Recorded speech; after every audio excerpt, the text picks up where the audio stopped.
तो जब एल्यूमिनेट आपका C3A रिएक्ट करता है वाटर से तो वो क्या बनाता है? हाइड्रेट। मगर कौन सा हाइड्रेट? Calcium aluminate hydrate. पहले हमारा बन रहा है कैल्शियम सिलिकेट हाइड्रेट, ये बन रहा है हमारा कैल्शियम एल्यूमिनेट हाइड्रेट। प्रॉब्लम यहां पर क्या है? प्रॉब्लम ये है कि C3A बहुत जल्दी रिएक्ट करता है। आपने सीमेंट में पानी मिलाया और सीमेंट हार्ड हो गया। ऐसा तो हम नहीं चाहते। हम चाहते हैं कि सीमेंट में पानी मिलाए, सीमेंट को हम मिक्स करें, सीमेंट को हम ट्रांसपोर्ट करें, सीमेंट को हम प्लेस करें, सीमेंट को हम कॉम्पैक्ट करें, हमें टाइम मिल जाए, उसके बाद आराम से सीमेंट हार्ड होता रहे। मगर C3A बहुत रिएक्टिव होता है और C3A पानी के साथ एकदम रिएक्ट करके कैल्शियम एल्यूमिनेट हाइड्रेट फॉर्म कर देता है। इसको रोकने के लिए हम C3A को एक खिलौना देते हैं जो कि होता है सल्फेट। वो खिलौना कहाँ से आता है? वो आता है जिप्सम से। जिप्सम क्या है? Calcium sulphate dihydrate. तो जब जिप्सम पानी में जाता है तो जिप्सम टूट जाता है, कैल्शियम आयन अलग हो जाते हैं, सल्फेट अलग हो जाता है। तो जिप्सम जो है ये आपका सल्फेट प्रोवाइड करता है, जिसके साथ आपका C3A खेलता है। कैसे खेलता है? C3A सल्फेट के साथ खेलता है और C3A के सरफेस के ऊपर कांटे बन जाते हैं, जिनको हम बोलते हैं एट्रिंगाइट। अब ये सरफेस के ऊपर जो कांटे बने हैं ये और पानी को C3A के साथ रिएक्ट करने से रोकते हैं। तो जहां पर आपका C3A पानी के साथ रिएक्ट करके कैल्शियम एल्यूमिनेट हाइड्रेट बना रहा था, जो कि आपको सीमेंट को एकदम हार्ड कर रहा था, जिसको हम बोलते हैं फ्लैश सेट। अब जब हमने यहाँ पे सल्फेट डाला, हमने यहाँ पे जिप्सम डाला, जिससे हमें सल्फेट मिला, तो C3A ने उस सल्फेट के साथ खेलना शुरू कर दिया। वो भूल गया पानी को। C3A सल्फेट के साथ रिएक्ट किया तो उसके सरफेस पर कांटे बन गए, इसको बोलते हैं एट्रिंगाइट। ये थोड़े अनस्टेबल होते हैं, थोड़े टाइम बाद ये जो आपका एट्रिंगाइट है ये डिकम्पोज हो जाता है। अब C3A फिर से अवेलेबल हो गया रिएक्ट करने के लिए, मगर हमारा खिलौना थोड़ा सा तो है नहीं। हमने तो 5% जिप्सम डाल रखा है, तो सल्फेट की सप्लाई भी आती रहती है। जैसे C3A अवेलेबल हुआ फिर से रिएक्ट करने के लिए, तो सल्फेट भी आएगा और इस साथ रिएक्ट करके फिर से एट्रिंगाइट बना देगा। फिर से एट्रिंगाइट थोड़ी देर तक रहेगा, फिर डिकम्पोज हो जाएगा। फिर जब डिकम्पोज हो जाएगा तो फिर से नया सल्फेट आएगा, फिर से साथ खेलेगा। ऐसी सल्फेट की क्वांटिटी कम होती जाती है समय समय के साथ। और ये बहुत ज़रूरी है कि सल्फेट की क्वांटिटी कम होती जाए। क्यों? यहाँ ध्यान से देखो, जो आपका ट्राई कैल्शियम एल्यूमिनेट है C3A, इसका साइज देखो, और जो एट्रिंगाइट है उसका साइज देखो। तो जब ये रिएक्शन हो रही है, जब C3A सल्फेट के साथ खेल रहा है, तो जो ये प्रोड्यूस कर रहा है एट्रिंगाइट, उसका साइज बहुत ज़्यादा बड़ा है। अगर हमारा कंक्रीट इस समय प्लास्टिक स्टेज में है, अगर कंक्रीट हमने मिक्स किया है, फ्लूइड है इस टाइम हमारा कंक्रीट, तो कोई प्रॉब्लम नहीं है। आपके कंक्रीट के अंदर वॉल्यूम चेंज होते रहे, कोई प्रॉब्लम नहीं है, क्योंकि कंक्रीट अभी आपका प्लास्टिक है। मगर अगर आपका कंक्रीट हार्ड हो गया है, उसके बाद आपका C3A खेल रहा है सल्फेट के साथ और वॉल्यूम चेंज कर रहा है, तो आपके कंक्रीट में क्रैक्स आएंगे। इसीलिए सल्फेट की क्वांटिटी इतनी होनी चाहिए कि आपके कंक्रीट के हार्ड होने से पहले मेजॉरिटी ऑफ रिएक्शन जो है आपकी ये हो जाए। और हमारा मेन रीजन यही है सल्फेट को डालने का, कि फ्लैश सेट ना हो। आपका कंक्रीट को हम मिक्स करें, उसको हम प्लेस करें, उसको हम कॉम्पैक्ट करें, उसके बाद कंक्रीट जितना मर्जी हार्ड होना है होते रहे, उससे पहले ना हो। तो इसलिए जिप्सम की क्वांटिटी लिमिट कर दी जाती है जिस समय हम क्लिंकर को मिक्स करते हैं। अगर आपने गलती से ज़्यादा जिप्सम डाल दिया तो इसका मतलब ये होगा कि कंक्रीट हार्ड हो जाएगा, उसके बाद भी सल्फेट आयंस अवेलेबल रहेंगे C3A के साथ रिएक्ट करने के लिए, और कंक्रीट हार्ड एंड कंक्रीट में वॉल्यूम चेंज होगा, आपका कंक्रीट आपका क्रैक करेगा। एक और तरीका है कंक्रीट की क्रैकिंग को रोकने का, C3A कंटेंट को कम कर देना। ऐसे सीमेंट को हम लो हीट सीमेंट भी बोलते हैं, क्योंकि मेजॉरिटी ऑफ हीट जो केमिकल रिएक्शन होती है जितनी भी हाइड्रेशन की, ये सारी सारी हीट रिलीज करती है। मेजॉरिटी ऑफ हीट रिलीज करती है आपकी C3A, और सेकंड नंबर पर रिलीज करता है C3S। जो सबसे ज़्यादा जल्दी रिएक्ट करते हैं वो सबसे ज़्यादा हीट प्रोड्यूस करते हैं। तो C3A और C3S जिस सीमेंट में कम होंगे उस सीमेंट को हम बोलेंगे लो हीट सीमेंट। और ये इंपॉर्टेंट बात है, क्योंकि ना जब आप मास कंक्रीटिंग करते हो ना, तो आपके कंक्रीट के अंदर का टेम्परेचर और बाहर के टेम्परेचर में 50 डिग्री सेल्सियस का फर्क पड़ जाता है। और ये इंपॉर्टेंट इसलिए है क्योंकि जब कोई चीज़ गर्म होती है वो एक्सपैंड करती है, और जो ठंडी होती है वो कॉन्ट्रैक्ट करती है। तो अगर आप मास कंक्रीटिंग कर रहे हो और आपके कंक्रीट के अंदर का टेम्परेचर बहुत बढ़ गया है, तो अंदर का कंक्रीट थोड़ा एक्सपैंड करना शुरू करेगा, और जैसे कंक्रीट हार्ड होना शुरू कर देगा, वैसे ही अंदर का कंक्रीट कॉन्ट्रैक्ट करने की कोशिश करेगा। तो अंदर क्या होगा? अंदर टेंशन हो जाएगी, कंक्रीट टेंशन में आ जाएगा। और हमें क्या पता है, कंक्रीट टेंशन में वीक होता है, तो कंक्रीट के अंदर ही अंदर क्रैक्स पड़ जाएंगे, आप बाहर से देख भी नहीं पाओगे उसको। इसलिए अगर आप मास कंक्रीटिंग करते हो तो आपको एडवाइस किया जाता है कि आप लो हीट सीमेंट का इस्तेमाल करो।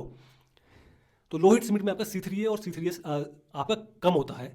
और एक होता है इसका उल्टा होता है रैपिड हार्डनिंग सीमेंट।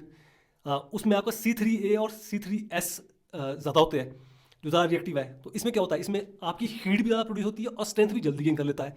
जैसे आप रोड का कोई काम कर रहे हो, आप रोड में आप पैचेस फिल कर रहे हो कंक्रीट की हेल्प से, तो आप चाहते हो कि आपका रोड जो है जल्दी जल्दी खुल जाए। आप चाहते हो रोड जल्दी जल्दी हार्ड हो जाए और जल्दी जल्दी स्ट्रेंथ भी गेन कर ले। आप नॉर्मल कंक्रीट इस्तेमाल करोगे रोड के पैच वर्क के लिए, तो 7 दिन तक तो आप पानी देते रह जाओगे उसमें। आप जो रैपिड हार्डनिंग सीमेंट है वो 3 दिन में उतनी स्ट्रेंथ गेन कर लेता है जितनी 7 दिन में आपका normal ordinary Portland cement gain करता है। तो रैपिड हार्डनिंग सीमेंट में आपका C3S और C3A ज़्यादा होते हैं। तो वापस आते हैं हम अपने सल्फेट अटैक पर। हमने क्या देखा, C3A के साथ जब सल्फेट रिएक्ट करता है तो एट्रिंगाइट बनाता है और इस रिएक्शन में वॉल्यूम चेंज होता है। वॉल्यूम बहुत ज़्यादा बढ़ जाती है एट्रिंगाइट की। फिर एट्रिंगाइट थोड़ी बार डिकम्पोज हो जाता है, फिर से रिएक्ट करता है C3A, फिर से वॉल्यूम इंक्रीज होती है। और ये वॉल्यूम हार्डन कंक्रीट में हो तो आपका कंक्रीट क्रैक करेगा। मगर हमारा सल्फेट जो है वो मेजोरिटी ऑफ सल्फेट आता है जिप्सम से। हमारे सीमेंट के बैग के अंदर सल्फेट की सप्लाई लिमिटेड होती है, उसको इसी तरह से प्रोपोर्शन किया जाता है कि आप कंक्रीट में फ्लैश सेट ना हो और सल्फेट जो है खत्म हो जाए। इससे जैसे आप कंक्रीट को प्लेस करो उसके बाद आपका सल्फेट खत्म हो जाए, इस तरह से प्रोपोर्शन किया जाता है आपके सल्फेट्स को सीमेंट बैग के अंदर। मगर सल्फेट्स तो नेचर में भी एग्जिस्ट कर सकते हैं। हमने क्या देखा कि हाँ जी, लोहा जो है आपके खून में होता है, पालक के अंदर होता है, वैसे ये सल्फेट है ये भी तो नेचर में एग्जिस्ट करेगा। तो हो सकता है मिट्टी में एग्जिस्ट करे, हो सकता है पानी में एग्जिस्ट करे, हो सकता है हवा में एग्जिस्ट करे आपके। और अगर बाहर से सल्फेट अंदर को आएगा तो क्या होगा, ये फिर से रिएक्शन जो है हार्डन कंक्रीट में शुरू हो जाएगी। वॉल्यूम चेंज हार्डन कंक्रीट में शुरू हो जाएगा और आपके कंक्रीट में क्रैक्स आ जाएंगे, कंक्रीट आपका फेल हो जाएगा। इसको बोलते हैं सल्फेट अटैक। जब बाहर से सल्फेट अंदर आता है, C3 के साथ रिएक्ट करता है, वॉल्यूम चेंज होती है, क्योंकि आपका कंक्रीट हार्ड हो चुका है इसलिए वॉल्यूम चेंज को वो अकोमोडेट नहीं कर पाता है, तो आप कंक्रीट में क्रैक्स आने शुरू हो जाते हैं। इसका सोल्यूशन क्या है, हमने अभी पढ़ा कि कैपिलरी पोर्स बहुत बुरी चीज़ होती है। बाहर से कोई भी चीज़ अंदर को आती है वो कैपिलरी पोर्स से आती है। और कैपिलरी पोर्स कैसे बनते हैं, जब ज़्यादा पानी इस्तेमाल करते हो कंक्रीट को मिक्स करने के लिए। तो अगर आप कम पानी इस्तेमाल करो कैपिलरी पोर्स बनेंगे ही नहीं और बाहर से कंक्रीट अंदर आएगा ही नहीं। और यही चीज़ नॉर्मल है, जितना कम पानी आप इस्तेमाल करते हो उतना स्ट्रॉन्ग आपका कंक्रीट होता है। तो और जितना जितना बुरा आपका एनवायरमेंट होगा उतना ही स्ट्रॉन्ग आपको कंक्रीट इस्तेमाल करना है। बेसिकली क्या बोल रहे हो कि ऐसा कंक्रीट इस्तेमाल करो जिसमें कैपिलरी पोर्स ना हो। देखो, इससे पहले हम थोड़ा आगे बढ़े ना, मैं आपको अपने बारे में कुछ बताना चाहूँगा। और मैं बनाता हूँ सिविल इंजीनियर्स के लिए ऐप्स पिछले 8 साल से, और मेरी ऐप्स 160 देशों में इस्तेमाल की जा रही है। तो उनमें से एक ऐप थी टोटल स्टेशन। मैं उसकी थोड़ी स्टोरी आपको सुनाता हूँ। बेसिकली मैं कॉलेज में था तो हमारे कॉलेज में एक ही टोटल स्टेशन था और उसको भी दूर से हमें दिखाते थे, बोलते थे बहुत महंगा इंस्ट्रूमेंट है, तुम इसको ख़राब कर दोगे। तो इस वजह से हम सीख ही नहीं पाए टोटल स्टेशन को यूज़ करना। आप बुक में पढ़ के कितना कुछ सीख लोगे। मैंने सोचा कोई चक्कर नहीं, हम जॉब में जाएंगे, जॉब में सीख लेंगे, वहाँ भी तो होगा टोटल स्टेशन, वहाँ पे सीख लेंगे। तो कैंपस प्लेसमेंट मेरी हो गई वहाँ पे अंडमान आइलैंड्स में। आपका एयरपोर्ट उस टाइम बन रहा था, VS इंटरनेशनल एयरपोर्ट, अब तो बन के तैयार हो गया, हमारे टाइम बनना शुरू हुआ था वो। तो वहाँ पे मैं था 2015 में। तो देखो, जो लोग जॉब कर रहे हैं ना वो लोग समझ गए होंगे मैं आगे क्या बोलने वाला हूँ। जो लोग कॉलेज में है तो उनको मैं बता देता हूँ, जो चीज़ सीखनी है कॉलेज में सीख लो, उसके बाद नहीं सीखो। जो कॉलेज में होता है एक लर्निंग एनवायरनमेंट, वहाँ पे हर इंसान सीखने सिखाने के लिए आता है।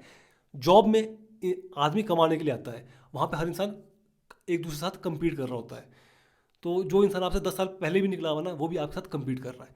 तो अगर आप जॉब में जाओगे और आप अपनी पोल खोल दोगे वहाँ पे ना कि नहीं जी मुझे ये चीज़ आती ही नहीं है, मुझे सिखाओ, तो वो लोगों को एम्यूनेशन मिल जाएगा आगे से आपके अगेंस्ट इस्तेमाल करने के लिए। इसको तो ये भी नहीं आता है। तो मैं सोचता था कि यार ये टोटल स्टेशन जो है क्यों, मतलब कोई ऐसा तरीका नहीं है जिससे हम लोगों से बिना बात करे सीख ले। क्योंकि एक तो है इंस्ट्रूमेंट ही बहुत महंगा इंस्ट्रूमेंट है, आप ऐसा तो है नहीं आप इसको खरीद के पर्सनली खरीद के आप ले घर में ले आऊँगे इसको सीखने के लिए, लाखों का इंस्ट्रूमेंट है। तो मैं सोचता कोई ऐसी ऐप क्यों नहीं है जिसके थ्रू मैं टोटल स्टेशन सीख सकूं। ऐसी कोई ऐप उस टाइम थी नहीं। तो जब मैंने ऐप बनानी शुरू की तो मैंने एक ऐप बनाई टोटल स्टेशन ट्रेनर। ये ऐप आपको गूगल प्ले में और आपको एंड्रॉयड ऐप स्टोर में मिल जाएगी। इसके थ्रू आप इसमें 3D आपको एक टोटल स्टेशन मिल जाएगा, उसको इस्तेमाल करके मोबाइल में ही आप टोटल स्टेशन चलाना सीख सकते हो। आपको लोगों से डील करने की जरूरत नहीं पड़ेगी। ये बहुत इंपॉर्टेंट इंस्ट्रूमेंट है और हर इंसान को सीखना चाहिए। और ऐसी बहुत सारी और ऐप्स भी है मेरी सिविल इंजीनियरिंग की, जैसे BVS की ऐप है एक। आपको बस BVS आपकी अपनी बार ड्रॉ करनी है, बेसिक आपको मेजरमेंट इसमें एंटर करनी है, आपको BVS बना हुआ इसमें मिल जाएगा। तो ऐसी और भी सिविल इंजीनियरिंग की मेरी ऐप्स है, इनके लिंक्स आपको डिस्क्रिप्शन में भी मिल जाएंगे और कमेंट सेक्शन में मैं पिन कर दूंगा इसको वहाँ पर। वहाँ से आप इनको जा करके डाउनलोड कर सकते हो